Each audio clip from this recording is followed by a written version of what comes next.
Joining me right now is Mahoney Asset Management CEO Ken Mahoney, Pacers ETF Distributors President Sean O'Hara, and Price Futures Group Senior Market Analyst, Fox Business Contributor Phil Flynn. Great to see you, gentlemen, this morning. Thanks so much for being here. Ken, kicking it off with you on this China story. China Communist Party is tightening the rules for firms listed overseas after Beijing announced it is launching a cybersecurity investigation into the Chinese ride-sharing giant Didi on the heels of its U.S. IPO. The stock has done nothing but trade down since going public on the NYSE. Ken, tell us about the crackdown and your expectations for the impact on U.S. and Chinese companies. So, Maria, last week I was on and we spoke about Didi, and I told your viewers, don't touch that stock with a 39.5-foot pole. You did. Ode to the Grinch, okay? And now we circle back, and the reasons why, look, we have enough risk as it is for investors. We're dealing with the Fed, you're dealing with policies, you're dealing with all these things. Now you're going to add the Chinese uncertainty on top of it? I mean, that's just way too much risk. I'm still surprised that everything we've gone through with China, that they're still able to access capital markets. Now, I get, look, investment bankers make their fees off these deals. I get that early investors they can liquid, get an exit strategy. But they really have no right being here. Look, Maria, we live in this woke culture where every company, a little tweet and it shuts the company down. I would love to see one investment banker get woke, so to speak, and not do a deal with China and just pass on a deal because all the harmful things that it does to investors. At the end of the day, unfortunately, Maria, nothing's getting resolved here. The administration has way too many IOUs out there, and nothing's going to be done. But again, I'm telling you and I'm telling your viewers, do not touch any of these Chinese deals. Didi may look cheap now. It's still going lower. Stay away from this stuff. Yeah, no, I mean, look, we've been covering the Chinese Communist Party now for several years, and I've been making the case that this is an incredible risk and a danger. But the way social media rolls over for the CCP is just extraordinary to me. I'm glad you said that last week, not to touch it with a 10-foot pole. You gave our audience great advice. Sean, what about the broader markets from your standpoint? We've got futures edging higher this morning, but we're waiting on the minutes from the Federal Reserve. We will hear from the Fed today about 2 o'clock. The S&P 500 snapped a 7-day winning streak yesterday. The NASDAQ, meanwhile, finished with a second straight record close. We continue to see this willingness to invest in big tech as we await the Fed minutes later today, which we'll see if there's any surprises. What are you expecting? Good morning, Maria. Thanks for having me. I'm not expecting a lot of breaking news coming out of the Fed minutes. I think the old joke is it took Alan Greenspan 3 times to propose to Andrea Mitchell before she understood what he was asking. And so I think that's sort of been a Fed tradition. So I'm not sure you're going to see any massive announcements or directional moves from them. The overall market, as you said, Maria, is very, very expensive right now on a historical basis. The NASDAQ's trading at 38 times, the S&P somewhere around 26 times. From a long-term perspective, these are not good levels from a PE level for investors who are long-term investors.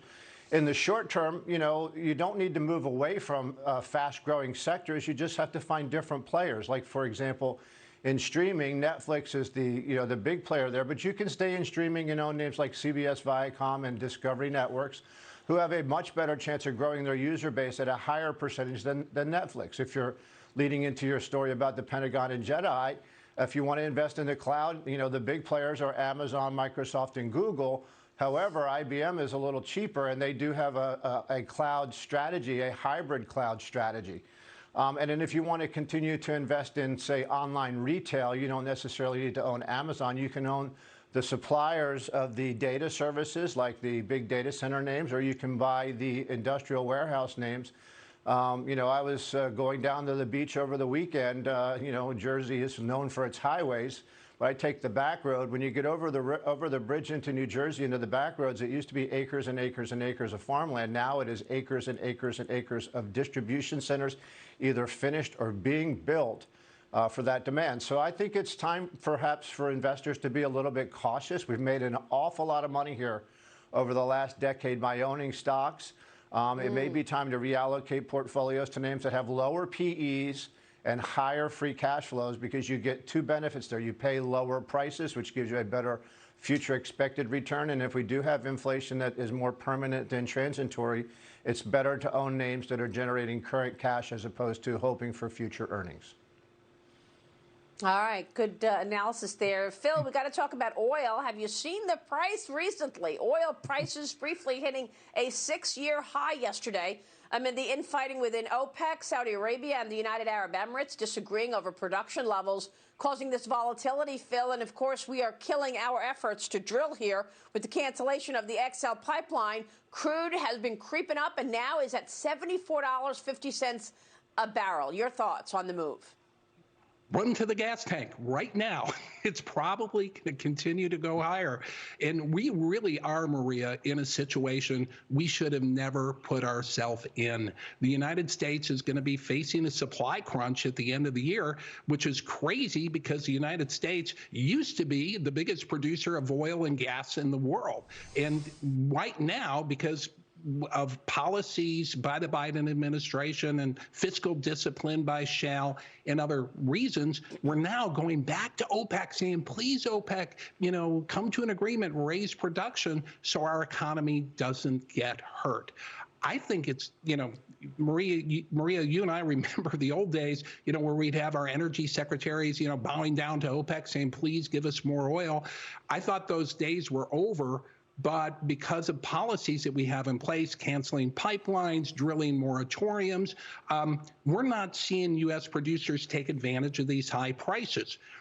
There was some reports that when prices hit 77, Shell producers put on some hedges. That means more oil production from the U.S. is coming, but not to the extent it would have happened in the past. And because of that, U.S. production is not going to rise fast enough to keep up with demand, which means that we're going to see higher prices at the end of the year. Now, the Biden administration is saying, they're monitoring gasoline prices and they want reliable, affordable prices.